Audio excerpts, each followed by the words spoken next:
What up? What up? I want to go live. We got a show in 15 minutes, but I've been seeing a lot of weird shit. You know what I'm saying? Wack100 says that he took down my video. I can't confirm or deny. The documentary I put on World Star Hip Hop, he showed some paperwork to Adam on No Jumper. So I'm responding to that on Clubhouse at 11:30 Pacific Standard Time. I can't confirm or deny that because he could show him anything. The video is down, but I don't know how I got down because I was never served notice. So they're fucking with my equitable gain by taking it down without serving notice, which is due process. So we gonna get to that in the courts.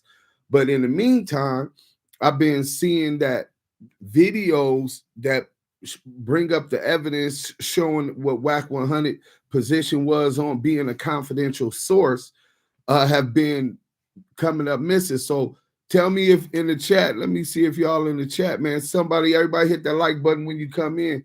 Tell me in the chat if you can hear this. And if somebody to where Greg, well fuck it, Greg, tell them who you are. That's funny. So can y'all hear that? To say was he's a reliable source. well, Greg, explain to him the different level of informants you have, and that answers the question better. So tell me, can y'all hear that? There's a CI, which is a confidential informant. There's a CI, hit me in the chat so I can know. Which is a confidential. Well, fuck it. We just gonna go like informant. this.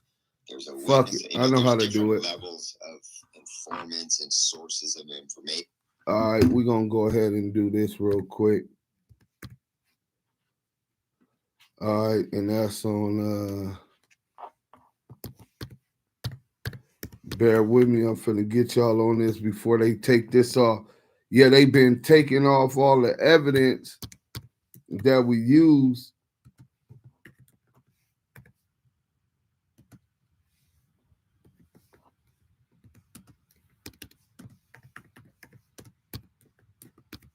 to protect their source.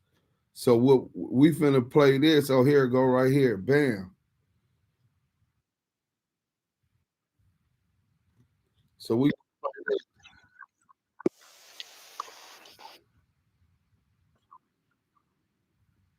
all right, here we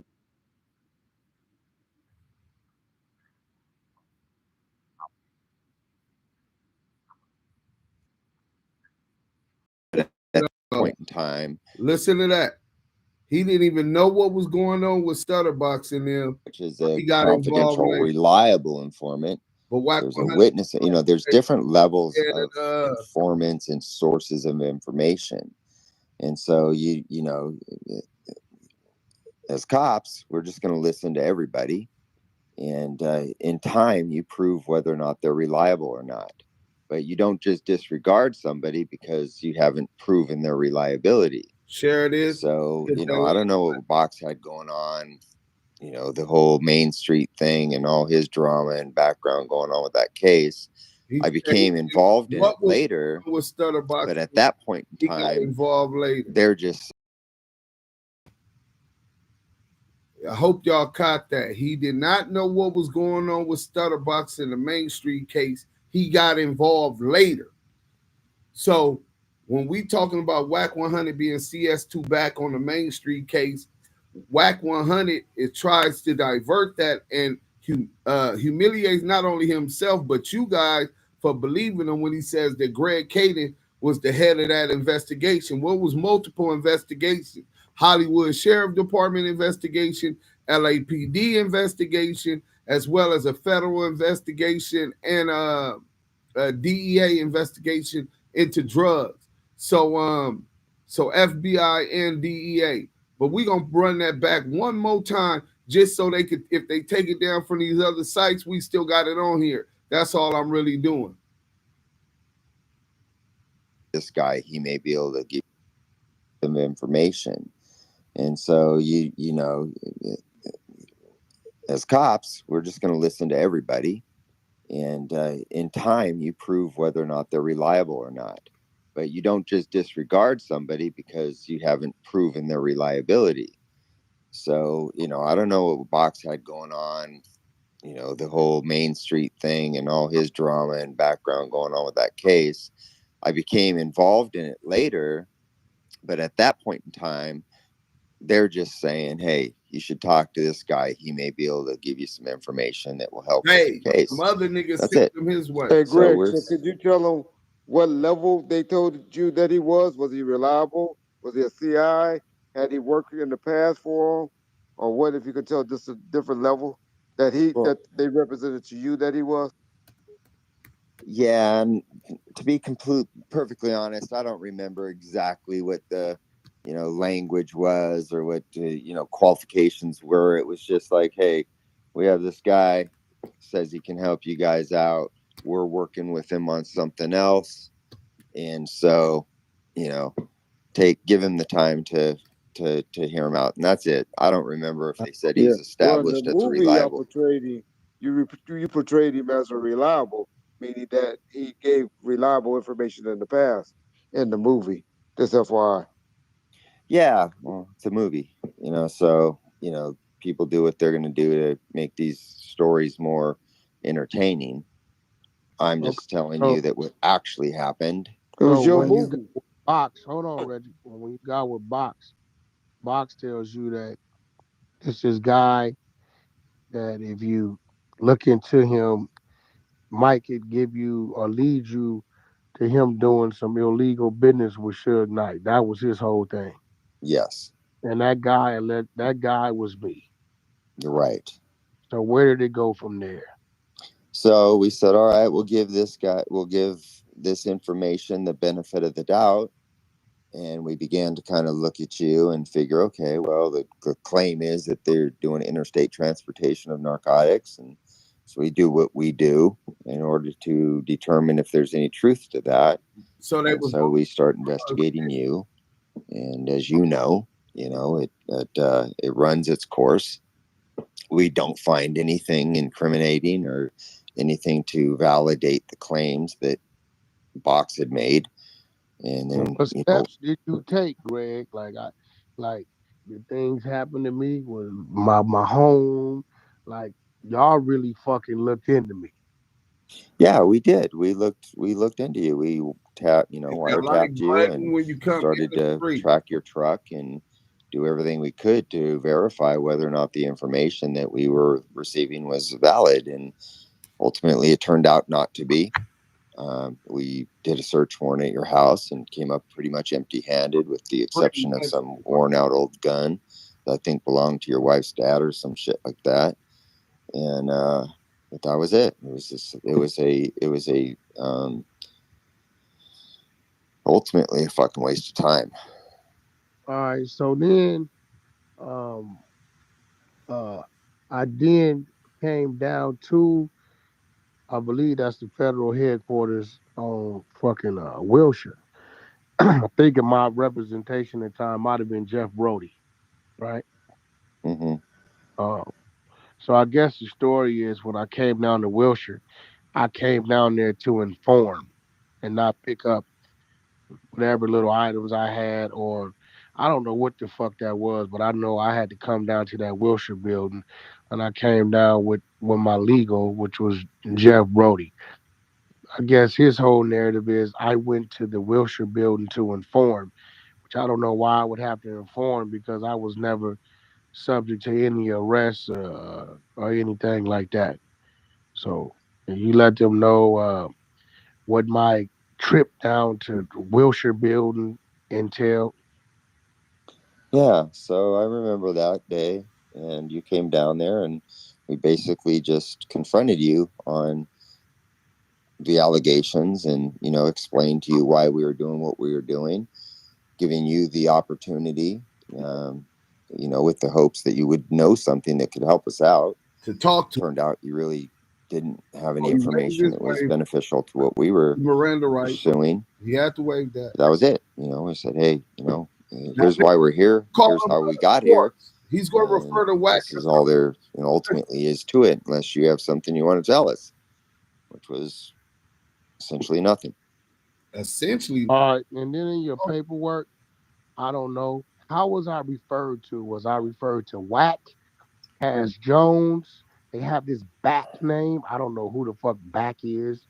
I don't know. I know I've never had that moniker, but no, I don't know. Maybe it was some coded shit. Or how did you recall referring to me through all the paperwork when you guys were like listening in on my wiretaps? So like saying, okay, this is Wack, this is Cash Jones on the wiretap. What was I referred to in your because I've never looked over that paperwork, never had a need to. What was I You need to referred go to? get that paperwork. Well, you would have been identified as a referred to most likely as like a target, and like your phone would have been target number, or your license plate would have been target whatever. It would have been, clearly understandable to anybody reading it that this has something to do with this car, this phone, this person. We wouldn't have referred to you as an informant because you never were. We would have referred to you as a target or a source of, or a source of, not a source of information, because you weren't even that. not So, a source of information. He wanted to. I'm a little vague on it right now. So he wanted to say as a source of information, but Wack100 brought him to the clubhouse to lie for him, first introducing him as the lead investigator on the investigation of which investigation, first and foremost. But as we talk about the Main Street investigation, and he made it quite clear that he didn't even know what was going on with the Stutterbox case, because and what they had going on with the Main Street case, that he got involved in that case later on down the line when the other officers brought Stutterbox to the FBI and the LAPD task force as a potential source or informant or whatever. So it's definitely clear he was being deceptive and misleading by identifying Greg Kading's credibility on the matter of the Main Street Mafia Crip case. It was very clear that Greg Kading referred to him as a source. It was very clear that when Wack100 went to the 64th floor to talk to the feds, and he seen FBI flap jackets at the Wilshire Federal Headquarters, that he made a statement, because he said what you told us was essentially nothing. So you go up there to get your property, the old replica gun that was your wife's father, or files. Who knows what he went to go? He said he don't even remember what he went to go get. How you don't remember why you had to go to the FBI federal headquarters building? But when you got there, you had to waive your Miranda rights to have even had a conversation with or talk to them in regards to what you knew or didn't know. For them to be able to come to a conclusion that what you gave wasn't relevant to their investigation, as far as drugs and Suge Knight and Biggie death, that means you had a conversation with them. You understand what I'm saying? That means you waived your Miranda rights, and we finna do a room on Clubhouse. I changed it to 11:45 Pacific Standard Time, so that I could get this shit out. But they're taking down all of the videos that we used, the clips where he talked about this different stuff. I can show y'all real quick too. Hold on, I'm gonna go to the thing because I sent it to Greg Kading, right? And on a Facebook Messenger, I've been drilling that cop for information, catching him up in live. But I'm gonna go to it real quick, and y'all see exactly what I'm talking about.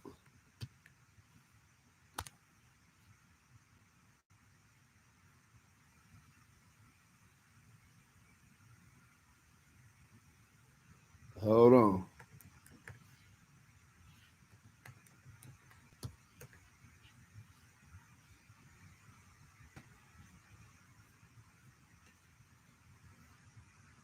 Okay, so I'm gonna share it. So y'all, matter of fact, I'll read the whole thing so that y'all can say, like, why is he messaging a police officer? Well, I'll give you all the contents, everything transparent. I did thorough investigation as a journalist, a professional journalist, and I'm new at this shit. Hey, man. But I'm gonna share my screen and show y'all. Greg Kading. Boom. So y'all want to see how it first started? And first I want y'all to validate this is him. Greg Kading on Facebook. Right? Facebook Messenger. I'm trying to locate the investigative report on your interview of Cash Jones and the audio or video recording thereof. How can I obtain that? I don't think it would be available, Lamonte. I said, I don't think they would destroy evidence of an ongoing investigation. He waived his Miranda rights, so there has to be documentation of that. Any statement pertaining to the investigation, pertinent or non-pertinent, would not be destroyed. I'm not saying it doesn't exist. I'm saying it will be hard to get your hands on it. As a citizen, don't I have a right to access public records? Not necessarily. The only way that we the people wouldn't have a right to access public records is if those records contain confidential information. Even then, I should be able to get a redacted version. He says, I'm talking about Cash Jones' statement to the police. He says, or if it's related to an open homicide in case. Unless it's, I'm asking for your paperwork.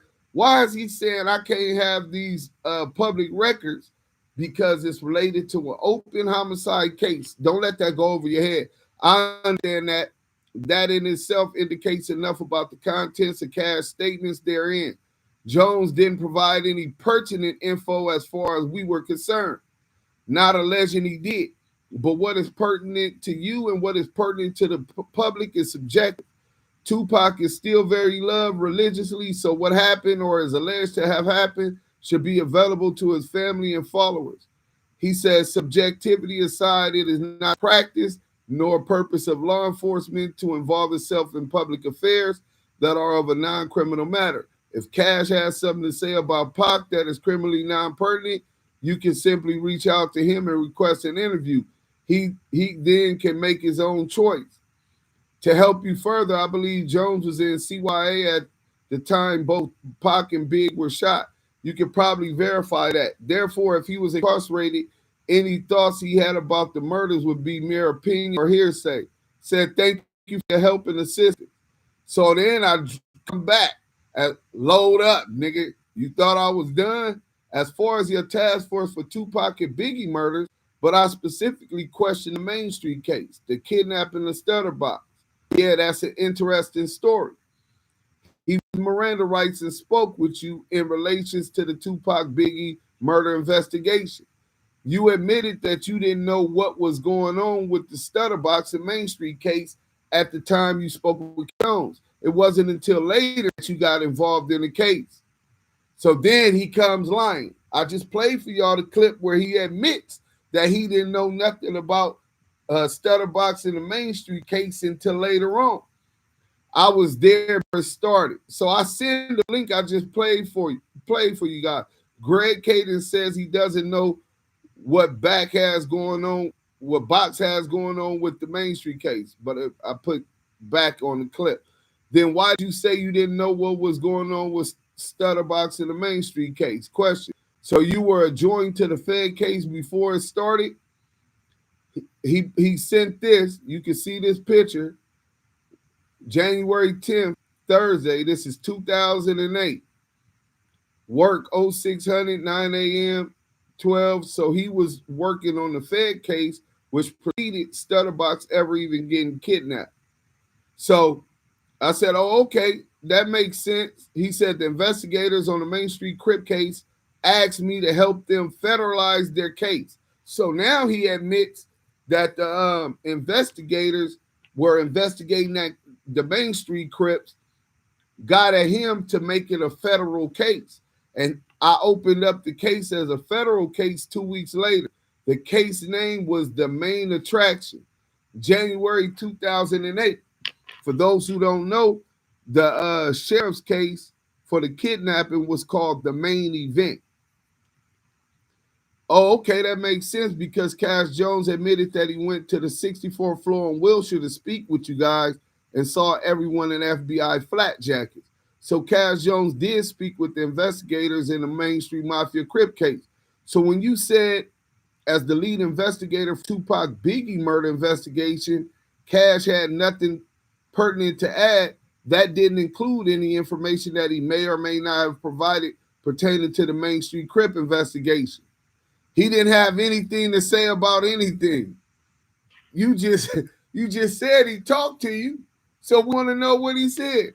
So I said, then why is Mark Stevens saying that Cash called him several times trying to get in contact with Del Dog, but Del Dog was cool on that brother in the transcribed wiretap on the Main Street case that matches up to CS2 back, confidential source to calling Mark Stevens.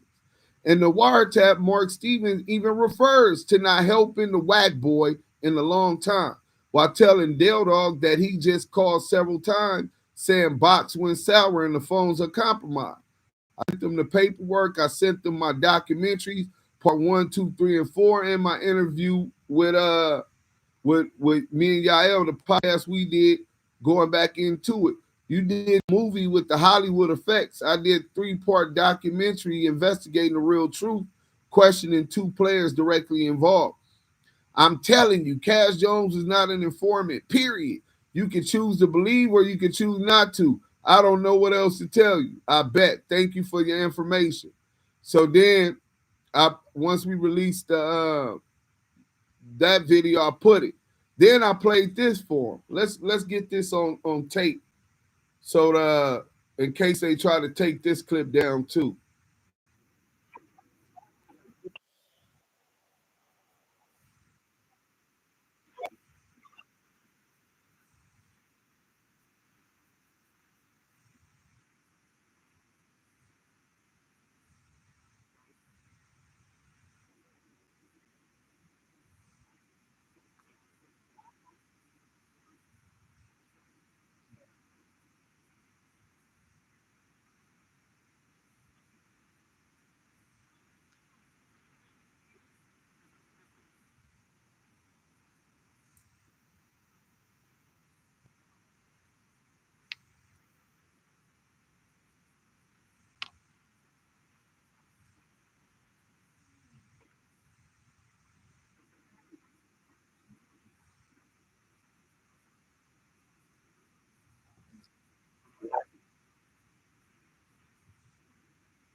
Can y'all hear me? Okay, my bad. Bear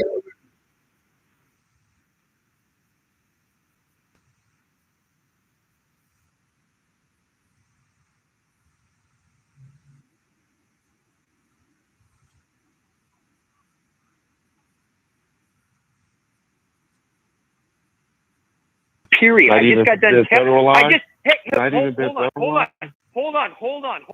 And even if I did talk and said anything to you, I'm sure Greg Kading and all of them got that information, and so they had that information in their files. Let me tell you this right now. Okay. If I had a 137 source, not just for this Biggie case, but for all the other cases that I've worked, those documents would not get handed over to an LAPD officer. Period. I just got done. Hold on. And even if I did talk and said anything to you, and all of them got that information, and so they had that. You got the FBI agent talking about, play it over. All right, I'm gonna play it over one more time for y'all to make sure that y'all heard it. But let me give y'all some context. So You got Reggie Wright Jr., the same one that Wack100 is referring to him and his friends, telling him that that a 137, which is a confidential source. It's a difference between a confidential informant and a confidential source. I'm going to put that link up here and I'm going to share the screen so y'all can see and go listen to the whole thing. He grilled Reggie Wright Jr. He said, see, in Reggie Wright's sick mind, he believed that evidence is just available to all FBI agents. But whoever is, I'm going to start it over, Justin Wilson. Let me just give the context. But whoever is working that case and has that file and working with confidential sources, they couldn't even give the information to a judge who a confidential source is, because a confidential source would never testify. Then you have the other confidential informants who give information and will testify. So I'm gonna go back to my Facebook real quick and get into that real quick so that y'all could hear what he was saying about a 137 informant, a 137 source.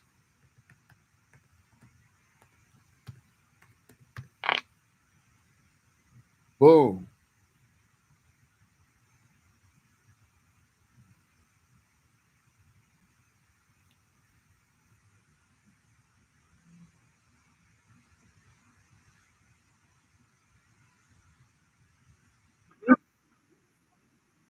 To you, I'm sure Kading and them and all of them got that information, and so they had that information in their files. Let me tell you this right now. Okay. If I had a 137 source, not just for this Biggie case, but for all the other cases that I've worked, those documents would not get handed over to an LAPD officer. Period. I just got done. Hold on. And even if I did talk and said anything to you, I'm sure Kading and them and all of them got that information, and so they had that information in their files. Let me tell you this right now. Okay. If I had a 137 source, not just for this Biggie case, but for all the other cases that I've worked, those documents would not get handed over to an LAPD officer. Period. I just got done. Hold on. And even if I did talk and said anything, Kading. So y'all can check that out at Tupac Facts. They have about 60,000 subscribers. It says FBI agent reveals Reggie Wright Jr. as a 137 source, FBI informant. So the dossier, the LAPD cover-up of the murder of Biggie. So you guys can go there, check that out, listen to the whole thing, and you have a better understanding, and you'll see how Wack100 tried to manipulate it by acting as if Greg Kading was the lead investigator on this case with the mainstream mafia Chris, but as you see, he didn't get involved till later. We got a room on Clubhouse. We finna react to No Jumper. They were talking about taking down my video on World Star Hip Hop. Wack100 showed paperwork saying that it was a cease and desist for defamation of character. I never received notice of what it is, so I can't confirm or deny that that's what happened. But if you watch the document, you've seen that I was the director and executive producer, and I got it up on World Star Hip Hop through help of the Big U. Shout out Big U for that look, because I needed a bigger voice to get it out there. But as you can tell, we've been doing the research. We got all kind of forces that's beyond our normal control, taking down information to try to cover up and protect their confidential source, a 137, and that's CS2 Black, a.k.a. Cass Jones, a.k.a. the Wack Boy, a.k.a. Rat100. So go to Damu and Keyway Conversations on Clubhouse. We finna open up. Salute. Thank y'all for coming.